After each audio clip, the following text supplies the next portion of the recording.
Hello and welcome to Lunchtime Politics, reaching you live from our global headquarters here in the nation's commercial nerve center, Lagos. I'm Jeffrey Uzama. Let's bring you up to speed with the big happenings in politics and in the polity, beginning with the headlines. The All Progressives Congress wins 20 of the 23 local government chairmanship positions in Saturday's local government election, amidst legal clouds and concerns of its legality or otherwise.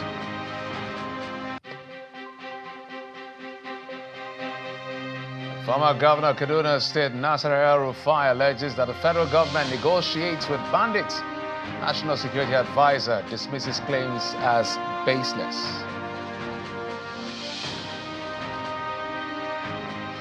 It's your all-access pass to all things politics and what's going on in the polity. And there's a lot that has happened across the weekend, from political fireworks to elections and all of that. But let's get to some of the things that played out just about less than 24 hours ago, where the former governor of Kaduna State, Nasir El-Rufai, alleges that the present administration has engaged in periodic settlement of bandits.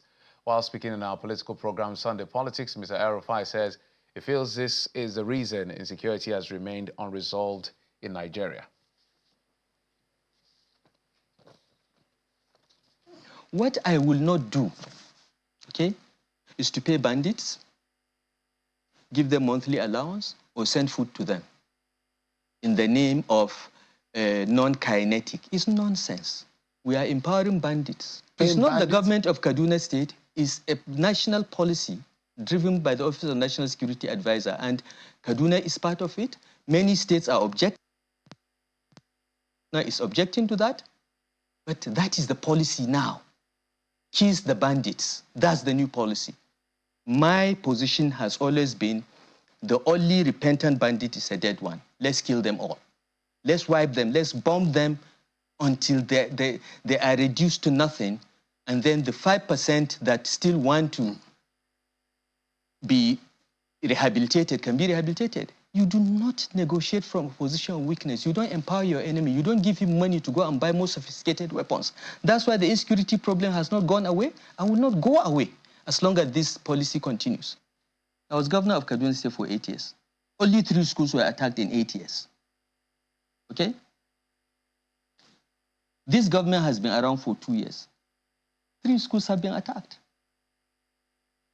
And they paid the bandits. They paid them 1 billion naira the first time the school was attacked and students abducted. They are paying bandits. They are apologizing to them. They are covering this information about 1 billion naira being paid. Look, let the governor or anyone come and deny. We have the evidence. When the time comes, we'll reveal everything.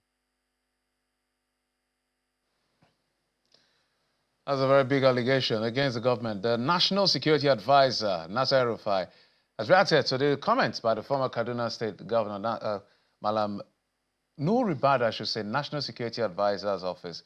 That's Malam Nuhu Ribadu's office has responded to the Kaduna State Governor, Nasir El-Rufai, describing his claims that the federal government coordinates a policy of payment and offer incentives to bandits as, in their words, false, baseless, and contradicting verifiable facts. A statement from the Office of the National Security Advisor signed by Zachary Minjiyawa indicates that the government has consistently warned Nigerians against paying ransom and will not be going against what it preaches. Part of the statement reads, at no time has the Office of the National Security Advisor or any arm of government under this administration engaged in ransom payment or inducement to criminals. From inception, this government adopted a dual strategy: decisive kinetic operations alongside community engagement aimed at addressing local grievances. The result is evident in areas such as Igabi, Berening, Gwari, Giwa, and other parts of Kaduna that once suffered untold terror but are now experiencing relative peace. It further urged all political actors to desist from dragging national security institutions into partisan battles.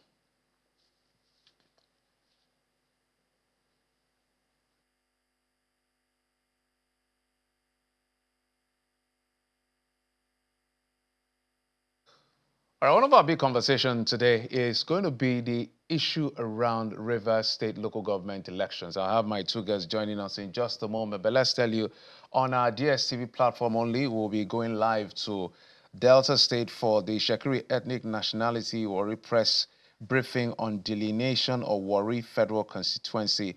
It's taking place as at the Press Royal Event Hall, Press Royal Event Center Hall along Slaughter Road. That's in Warri Southwest local government area of Delta State. But this is going to be happening only on our DSTV platform while we continue the program on our terrestrial and streaming online as well. Let's tell you that the All Progressives Congress has won 20 chairmanship seats in the Saturday's local government election in Rivers State, while the People's Democratic Party secured victory in the remaining 3 local government areas. The results were announced on Sunday by the Rivers State Independent Electoral Commission, RSIEC, at its headquarters. I'm going to run through some of those lists before I bring in my guest for just the ones we can get through. Abua Odwa was won by the APC of Wolabi. Solomon Achoma won in Ahoda East, that's APC. Ahoda West was won by Eugene Pele, APC as well. Akukutoro Bob, Fubara APC. Anthony Lucky Promise APC. Asari Toru George, Onengilfori APC. Bonnie Abiye Blessing Pepple APC. Degema Michael John Williams APC. Eleme Obarilomate Olo APC. Emoha Chidi Lloyd APC. Eche Njoku Boniface APC. Gokana Deco Confidence APC. Ikwere Charles Wobodo APC. Kana Barriere Thomas APC. Obiakbo Gift Wallo PDP. Ogba Egbeman Donny Shadrach Ogbogu PDP. Ugubolo Vincent Nemio Boka APC. Okrika Akuro Tobin APC. Omuma Obasi Uchechukwu APC. Obobonkoro James APC. Oyigbo Okechukwu Akara APC. Port Harcourt local government area was won by Orwell Ihonda PDP, and Tai Mbakbone Okbe won in Tai APC. So from this list, quite familiar with some of the names. I know Nengilfori from Asari Toru, I think is returning. Orwell Ihonda is also returning.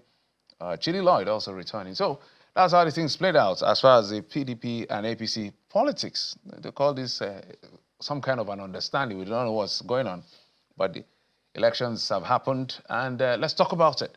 My guest is a political analyst. Mr. Jide Ojo joins us virtually, and also Womate Dabiokiabo, leader of the concerned PDP League, joining us. Gentlemen, thank you so much for coming on the program. My pleasure. Thank you for having me.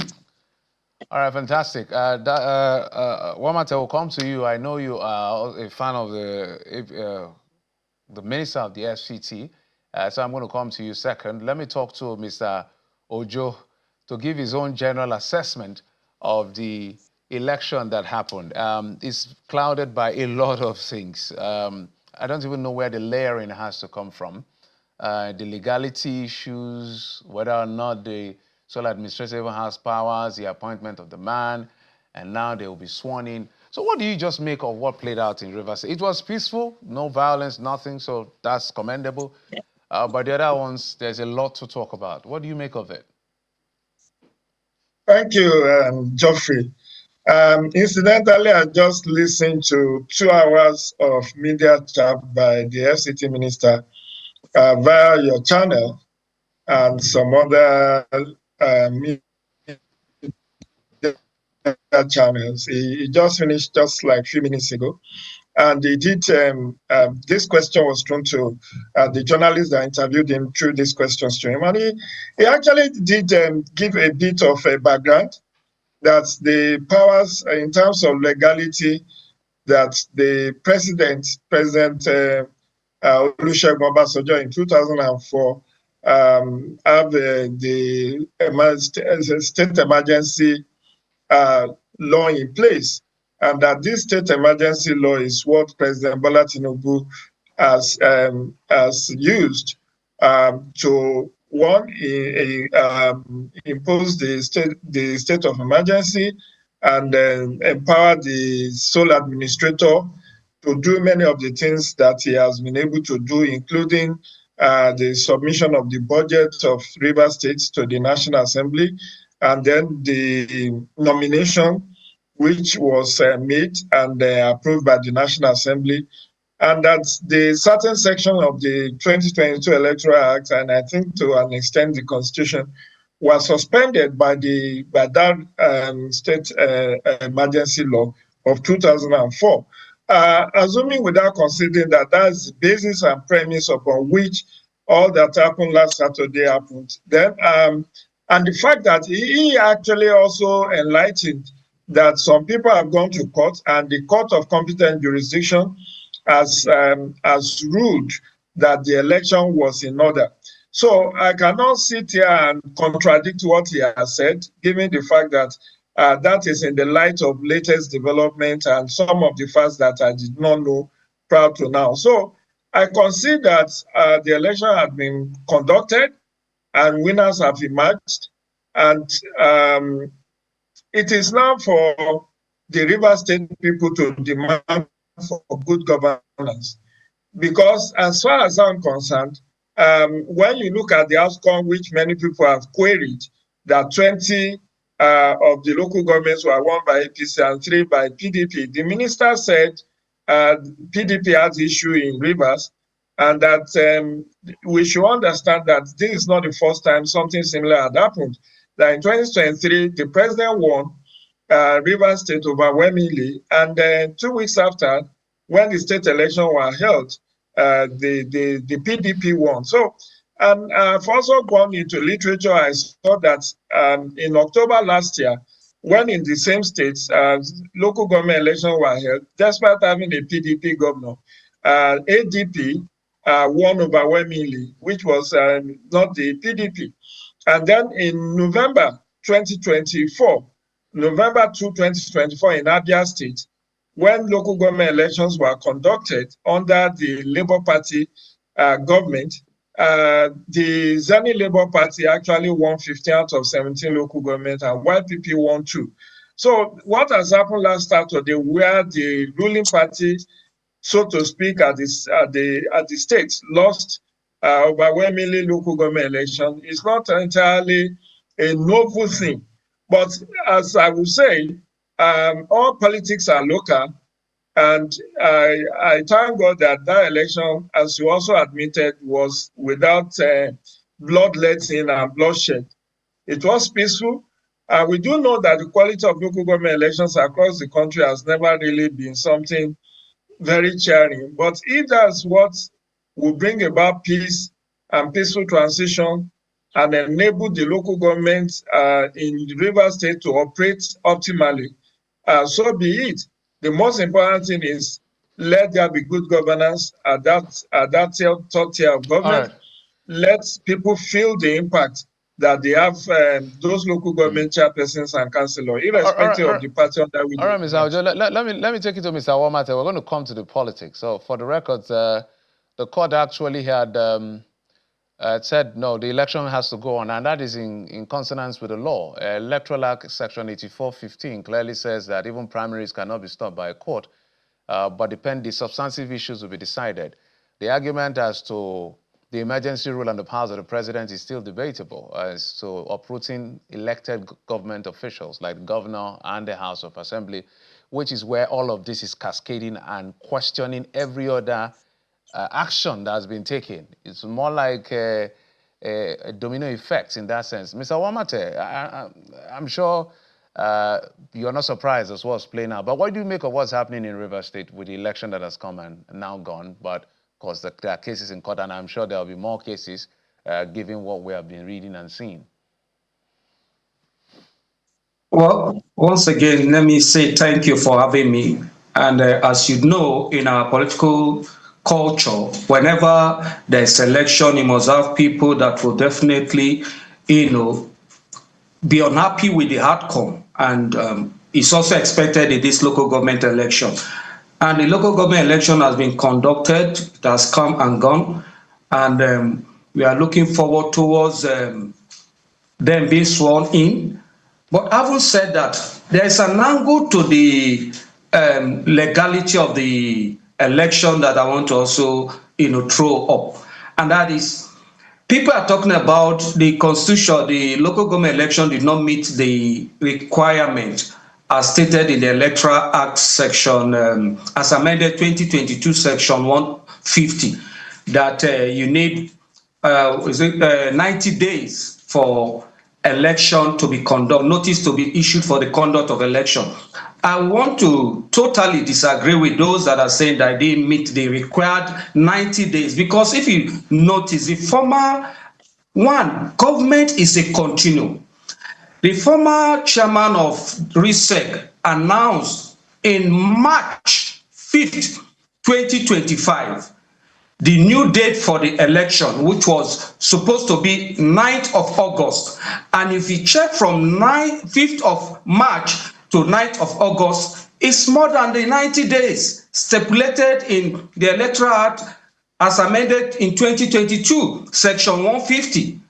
And after he made the announcement, due to whatever reason, the president, best known to the president, declared a state of emergency, and a military administrator came in.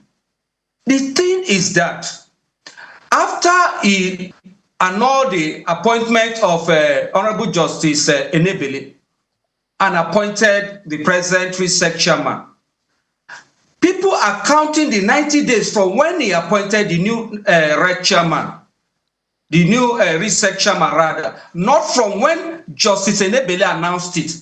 Because if you are counting from when Justice Enebele announced it, even though the election was to be conducted on the 9th as initially announced, it still falls within the 90 days. But now it's even beyond the 90 days because they moved it to 30th of August. So people arguing that it did not meet the 90 days requirement is not correct, except they are saying government is not continuing, because there is a new administration that came in to conduct the election, does not invalidate whatever the previous appointee has done in preparation for the election. So that one, there is no dispute to that. In that regard, the election conducted yesterday, on the 30th of August, met the requirement of section 150. I want to put that clear.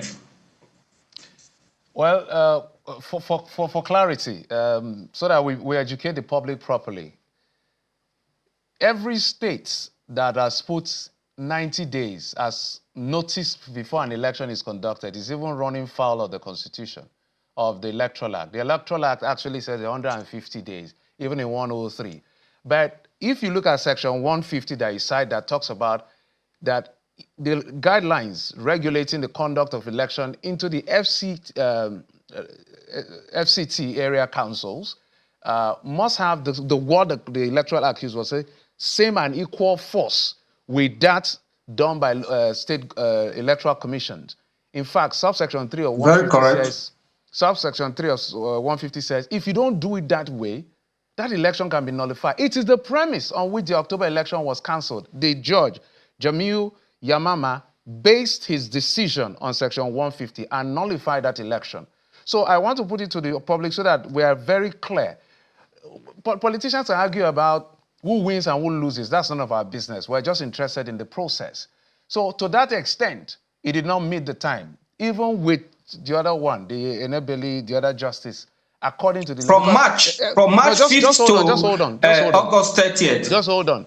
In the area council election that is supposed to be conducted in February, the election, they've announced it since 360 days. That is the gap. That is the standard. Even Lagos, anyway. Mr. Ojo, I don't want us to overdwell on the issue of the legalese. Let's talk the politics of this matter. Because why we are having the back and forth, there's no way we're going to have this back and forth. The premise of suspending the governor and the elected officials itself is why we're having all of this roller coaster. He has a good point to say administration is a continuum, but what kind of administration? That brings another kettle of fish. But let's talk about the game that Nyesom Wike has played. He's shown mastery in Rivers State. Some people are saying this is a pointer to the president by Nyesom Wike to say, I've got you covered. Is that what you say? Of course, that's what I saw.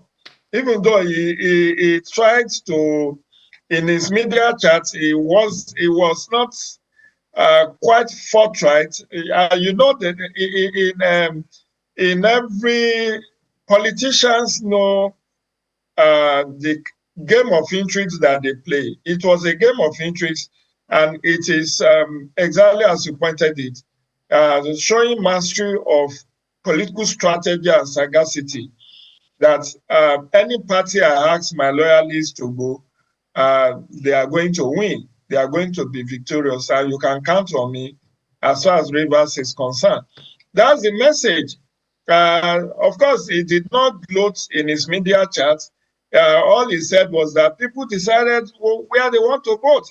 He's been able to deliver his local government and two other local governments. So he's home and dry. But we know the message to the presidency is that I am the man that you need to deal with if you want to win in 2027. And of course, as he said in football, Geoffrey, a coach is as good as the last match he won. He was able to deliver Rivers State to the president in 2023, even when he was just a state governor with all the federal might at that time. He was able to deliver and ran Atiku out of town. Didn't even allow him to come and campaign. That's his own party presidential candidate. And now he's been able to do it to prove. And as I said, we should not be fetish about what has happened in Rivers. It also happened in Abia, and Alex Otti has never offered any explanation to anybody why, as a sitting governor, Labour Party will not even win a councillorship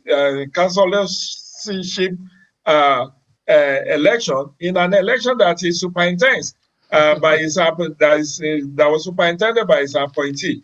So it's all about the local politics that politicians play, and I think is sending a message to the presidency that I'm the man, I'm the godfather of Rivers politics as far as 2025 is concerned. Right. Maybe there will be a new sheriff in town, maybe, but it's all about 2027. And don't forget that this has been, sorry, let me land on this thought, Geoffrey. Okay, sir.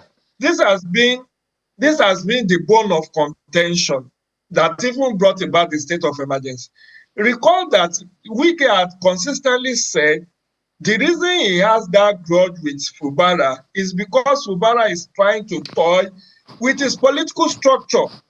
And the political structure in question is the local governance system. So his loyalists are still the one that won under APC.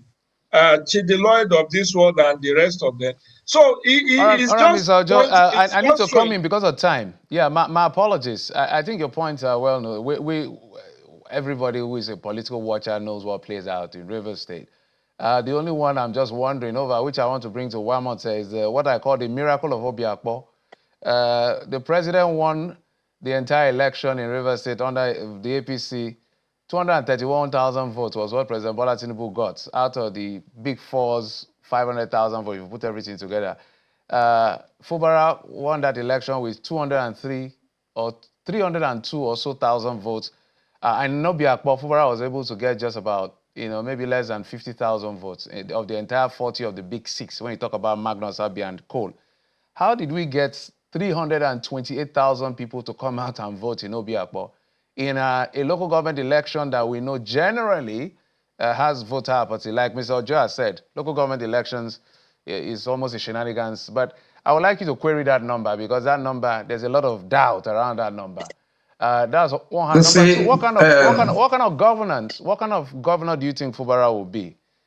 Now that everything is out of his hand, Senate Assembly is out of his hand, local government is almost like a lame duck. One minute so that I can go to Mr. Ojo. Oh, okay, but let me quickly make something clear that from March 5th to August 30th is more than 150 days. Okay. That is to make that clear. Abu said that, you see, Obiakpo is one of the local government with the highest registered voters and presence of voters. So I'm not from Obiakpo, but with what we've seen, we believe that our party, the People's Democratic Party, did a lot of mobilization and try to speak to people to come out to vote, during the local government election. As you know, they said politics is local, and this particular election affects every person living in the remotest areas of the state. And I believe that must have informed the turnout, not minding this thing, apathy, one or two places reported by some media houses, about that. And for the governor and the former and his predecessor and our leader has, made the statement very clear that there is peace now. So I believe whatever that is happening right now is in, the governor is in the know, and they are working together. Since he has come out to say there is peace now, and we believe, and what we want in Rivers State is peace, and that is why I believe they are working together. It's very funny when you politicians talk. It's very funny. On one hand, you just on weekend saying PDP has a problem. On one hand, you are coming here to say your party was able to mobilize 328,000 people in a local government election. Isn't that wonderful? Interesting. What kind of governor do you think Fubara will be, Mr. Ojo, as we wind down? Of course, you have taken it out of my mouth. It's going to be a lame duck. He has learned his lessons. 6 months suspension must have taught him, giving him time to reflect whether it's worth the struggle. And of course, that's why he could not even be trusted to come back and have his men conducting the local government election, because it's all about just bringing him back. I'm sure he may not even, with the state assembly populated largely by the sympathizers or loyalists of his godfather, he definitely will not be able to make any more trouble, and he's going to just be an obedient servant. But it will all be in his own political interest, because in politics you must learn to stoop to conquer. In as far as you allowed yourself to be sponsored for that election, and your resources in the victory that brought you to power was very limited, if at all there is any resources you put in, then you must know that those who pay the piper will dictate the tune. And he has spent the last 6 months, I believe, reflecting that I think he just needs to do his work within the ambience that is going to be allowed him to operate. But let's hope that this will all be for the peace, progress, and prosperity of Rivers State, because I think that state has suffered enough within the last 2 years, particularly since September, October 2023. All right, Mr. Ojo, thank you. My sincere apologies, totally out of time. Directors are on my ears. Gentlemen, thank you so much. The most important is one piece, but for those of us who are watchers, Mr. Ojo is a public affairs analyst and an observer. One matter is a politician, so when he's good, he's good for it's good. When he's bad, he's not. So it's not one matter's words I'll take for it, but his opinion is valid. I appreciate you both for coming on the program. Let's continue to build democracy. Thank you for always having me. The way it should be built. It's a privilege. Thank you, gentlemen. Thank you. Wamate is the concerned PDP, the League of Concerned PDP members. I want to be able to quote that name correctly so I don't misrepresent you. Leader, Concerned PDP League. Yes, that's the name. And then Mr. Thank you very much. Is almost a staff of channels, but it's a public affairs analyst and political analyst on our station. Thank you for coming. I appreciate it. It's a pleasure. All right. Thank you. That's it on the program. Thanks for your time and company. I'm Jeffrey Uzama. You've been served on Lunchtime Politics. Bye-bye.